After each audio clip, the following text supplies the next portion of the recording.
Anyway, let's get started. I don't know if this little project is gonna end up on YouTube, so let me explain exactly what we are doing, what we are aiming to find out here.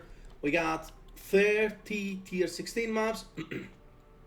I did not try to roll any specific, modifiers, except from the bad ones that I don't like, running on my character. That's about it. And we want to aim to do maps with irradiate and corruption for the +2 area level total. So we're gonna have 82 level monster, and that means that we can drop level 20 skill gems. That's the main thing and the main goal of this project. Find out how easy, how hard it is. Everybody's saying that they're very rare, and I do agree, but I wanna test it out myself and see in 30 tier 16 maps if we can actually find any level 20 skill gems. According to Wiki, there's supposed to be 1.82% drop chance. I don't know how reliable it is, but we're gonna find out, I guess. We have plenty of those irradiate corrupt maps around my atlas. We have a huge atlas at this point. I'm not gonna pick any specific layouts or anything like that, but I will try to do good layouts. We're not gonna do Valve Factory or anything like that. Nobody likes those layouts in general. And if we have, bridges, if we have bosses, we're definitely gonna be trying to get some of those layouts in general. And I'm gonna keep track of everything we drop. I just sat down all my what's them called, affinities here, so everything is gonna be going on this tab. And yeah, let's get started and see what we get. Alright guys, before we saw the results of the project with the tier 16s, I want to show you a little bit how I'm rolling my tier 15s for the project, and in general how I'm rolling my tier 15s for almost everything that I do at this point at least.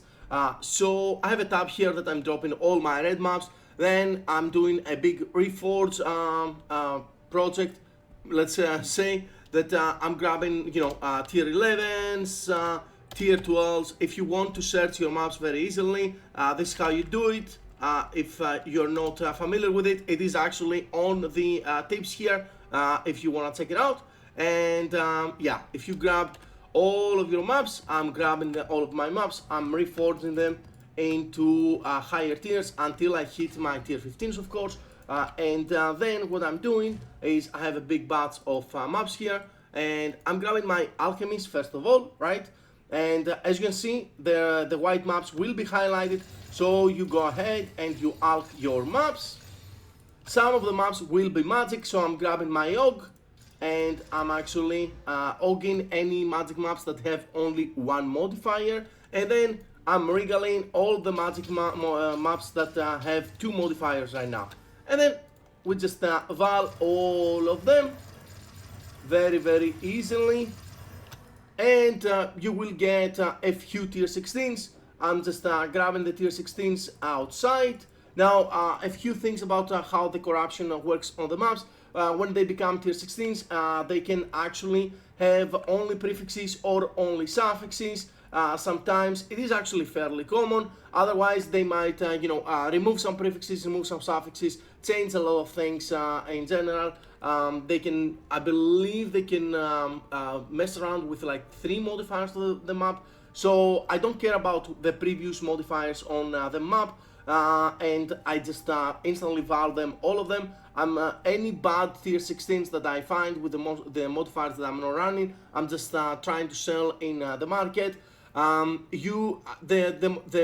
modifiers that I personally am not running is Burning Ground, Crit, Elemental Penetration, and I'm not running Stun Build Up and minus maximum resistances. Now, to be fair, at this point with my build, I could run those. They're just mostly annoying, and especially Elemental Penetration. If you are planning on doing expeditions, Elemental Penetration is almost certain death at a lot of situations, because Remnants or Expeditions will give you 100 or 200% as extra from one element damage. So with the penetration, the monsters can very easily one-shot you very often. And yeah, the rest of the maps I'm just throwing into a a tab here. Let me find a little bit of a clean tab if I have. I don't think I have at this point, but yeah, whatever. I'm just throwing them into my map rolling tab, generally speaking, and then I regex them with, I have a regex saved on my Exile exchange, and yeah, I take out all the bad ones that I don't want to run. Stun build up, for example, right here, right, and stuff like that, minus maximum resistance.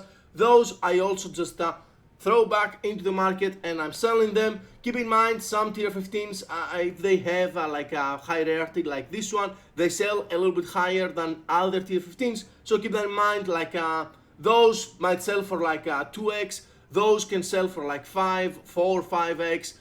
If they have a lot of modifiers and you know, over 100 rarity, they can even go up to 10x. So keep that in mind, and yeah, what's the results of the project, and I'll see you in the next one. Alright, so we are done now with the 30 tier 16s, right? We dropped 2 level 20 uncut skill gems, and I also kept the level 19 spirit gems. They're a little bit rare. It's not like I need them or they have a lot of value, just you know, as a reference, 5 of them that we dropped a lot of you know, uncut skill level 19 gems, but I did not even pick up. Other than that, nothing notable. 32 tier 15s and a whole bunch of other maps, of course, that you know, we're gonna be reforging into tier 15s as well. So probably about 40 tier 15s in 30 tier 16 maps. We had like 4 or 5 maybe with map bosses, and as you're seeing, like not a lot of league mechanics on them.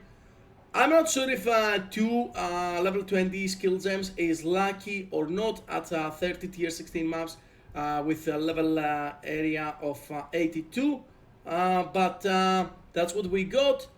I kind of want to do another test at some point in the future. I think if you want to actually hunt them down for real and you know, maybe even farm them for currency, I feel like you need to do maps with you know, extra pack size, extra packs, more magic monsters, more rare monsters in general from either tablets or the modifiers on your maps, because the level 20 gems can drop from all monsters.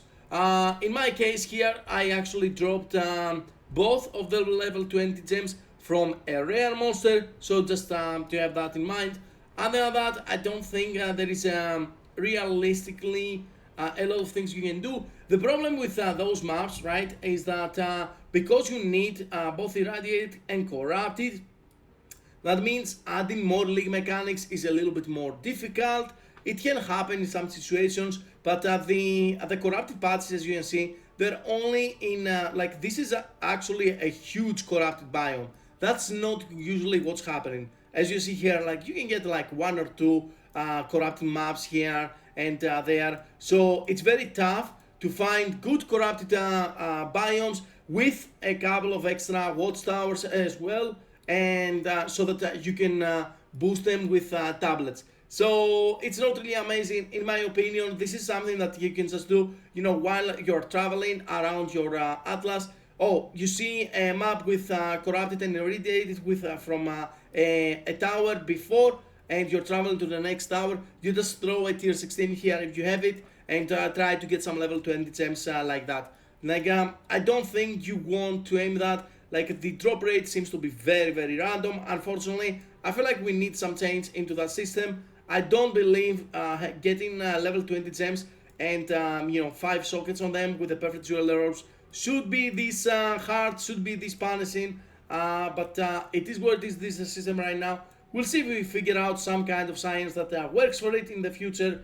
But yeah, that's it for the project, and we got another one coming that it's gonna be a lot more interesting than this, in my opinion. But yeah, I'll see you on the next one.